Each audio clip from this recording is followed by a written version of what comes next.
planes, trains, and automobiles. Well, as Helen suggested, I think that's a marvelous introduction and a way to talk about some things that don't seem to fit otherwise. Actually, probably the first thing having to do with an automobile that I ever ran into was when I had whooping cough. Because in those days, that was before the immunizations for whooping cough. And my grandfather was so absolutely tickled that he finally had a grandchild. Because in spite of the fact that there were 3 boys, my mother was the only girl in the family, and she had the first and absolutely prized child to start out with. So when I came down with the whooping cough, my grandfather was almost beside himself. And since my mother didn't drive and my father was at work for Henry Ford, then actually what happened was my grandfather came over to pick me and my mother up and take us to the doctor. And when I started whooping in the car from the whooping cough, my grandfather started cursing at the top of his lungs, put his foot absolutely on the gas right down to the floor, and we screamed through the streets because he was so upset that his one and only favorite grandchild was having a bad attack of whooping cough. I got over it just fine, never bothered me in my life again. But I've often thought of that nice gentleman who ordinarily never swore, going through the streets swearing at the top of his lungs. So that was a silly anecdote from my grandfather. He was really quite a peach and very, very pleasant man. But one of the things that we found hilarious was that while he loved to garden, he was a rather stocky person. And when he was digging the ground up, quite frequently he would put his foot on the shovel, and then when he picked the shovel up, he would give a little sort of, And then if it really was hard dirt, he would open his mouth even and go, And this aggravated my grandmother so absolutely that she would hear him even when she was in the kitchen, and she would march out onto the back porch and she would say, well, oh, stop that. You just do the digging and I'll grunt for you. Which, if you stop and think about it, is pretty silly. I loved my grandparents. They were such nice people. They had a lovely house at 1773 Infantry in Detroit. And their backyard wasn't terribly big, but the house itself had been so nicely put together. When you came in the front door, there was a lovely entrance, and on the left a set of stairs that went upstairs to the bedrooms and the bathroom and so on. Downstairs there was a half bath underneath the upstairs one. And then you could turn right and go into the living room, and then adjoining the living room toward the back was the dining room. The dining room had a great big round table, and I think perhaps the reason I've always had an affection for round tables was because I remember that one in my grandparents' house. And hanging over the middle of the dining room table was a very large, beautiful, colored lamp. You know the kind of lamp I mean, stained glass lamp. And I remember as a little girl looking at that and thinking it was the most beautiful thing in the whole world. Then behind that was the kitchen, and then if you turned left, you were at the end of the hall, and then you could go up the hall to the front.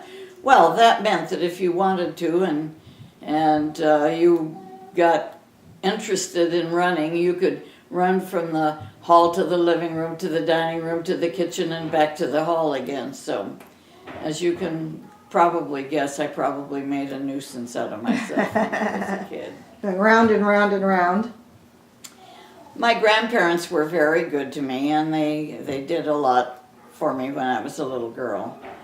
My mother and dad had bought a house in Dearborn. This was at an estate which Henry Ford had established. and his house was his estate was right on the edge of these houses. And periodically Henry Ford would decide that he wanted to go for a walk, and so he would walk through the streets in the estates or the houses of all the people that were working for him and everything, because you had to be working for Henry Ford to have bought one of these houses. So one day, when my mother was still expecting my brother, she and I had gone for a walk, and Henry Ford approached us, tipped his hat, and said good morning to my mother, and my mother said, "Good morning, Mr. Ford." And then he looked at me and he tipped his hat again, and he said to me, "And how are you, young lady?" And I said, "Why, I'm just fine, Mr. Ford. I hope I find you the same." And he laughed so hard, and he put his hand in his pocket and took out a dime and said, "Here you are, here's a dime, maybe you'll enjoy that." And with that he tipped his hat again to my mother and walked on. And that day, a dime was a lot of money. Oh yes, a dime was a piece of money. It really was, yeah. But we thoroughly enjoyed living there. It was a very pleasant place to live, and spent a lot of time with my grandparents and uncles. And there is a picture of me before my brother was born in a bathing suit and we were camping, and there was a cottage in the background, so I'm sure it was probably at Houghton Lake, which my grandparents loved very much. And I've often wondered whether they actually owned that piece of ground or not, because there was a very nice little cabin, and that's where we went to spend time in the summertime. And in that picture, I'm just making a fool of myself, and my grandmother is sitting there in her chair just smiling at me, thinking that I was the be-all and end-all of grandchildren, because it was the only one she had. So when she came from England, the same grandmother, different grandmother? Oh no, this is my Fairbrother grandmother. Oh, okay. The Fairbrothers came over, my grandfather was the third generation of Fairbrothers in the New World, so to speak. They had come over to Canada and lived, I think most of them, right across the river from Detroit. And that's where my grandfather was raised. And then he went to work for the Detroit Street Railway and married my grandmother, and that's when they bought the house on Infantry. So that's probably why both your uncles worked for the railroad then. Very likely, very likely. But it was funny because after he retired, my grandfather used to go back and forth, and in Canada he quite often would buy huge boxes of lovely fresh fruit and what have you. And of course, coming across the bridge from Canada, you're supposed to declare if you have any goods with you. Right. And after the first couple of times when he had to pay, a duty. what do you call it? Duty? Duty, that's right. He had to pay duty on what he was bringing across. He came across his own little way of coping with this. Number one, he got so that he knew all the inspectors by name, and they knew him by name. And so he would have, half a dozen of these big boxes of fruit in the back. And when he was stopped, they would say, "Well, Will, do you have anything to declare today?" And he would say, "Oh yes, didn't you notice I have a cow in the rear seat?" And he said, of course I'm bringing lumber, the kind that you see that's attached to the top of the, and they'd say, "Oh, Will, don't be silly," and wave him on. And of course that way he didn't have to pay any duty on the fruit he had in the back. And he had a little avocation, which was he went around to neighborhood grocery stores and sold the fruit that he had brought over from Canada and so on. So he was quite tickled with himself that he got away with that. So anyhow, We're talking about planes, trains, and automobiles. What is another memory that you have that's attached to any of those three things? Well, when my father first came to the United States, actually he thought his uncle was going to be in Canada. But his uncle had moved across the river and was living in Detroit. And I can't think of his name now, but I think it was Nathan Doble. So anyway, he lived with his uncle for a time, and then he went to work for Ford. And So he came. Did he come? Did he come by steamer ship then? What kind of? Oh yes, he came over on a Cunard ship. I have some of the menus and so on from that. Do you remember the name of the ship by any chance? Not at the spur of the moment. It's on the papers that I have. Okay. But I guess he didn't stay with his uncle very long, because then he stayed in a boarding house for a while. And the man that he knew was had his own Model T Ford. And he invited my father one day to come for a ride with him in the Model T. So my dad was sitting in the passenger seat, and he was riding along, and the man said, "Now, really, Larry, what you really need is you need to buy yourself a car. But I wouldn't get a new car if I were you. I would start out with a used car."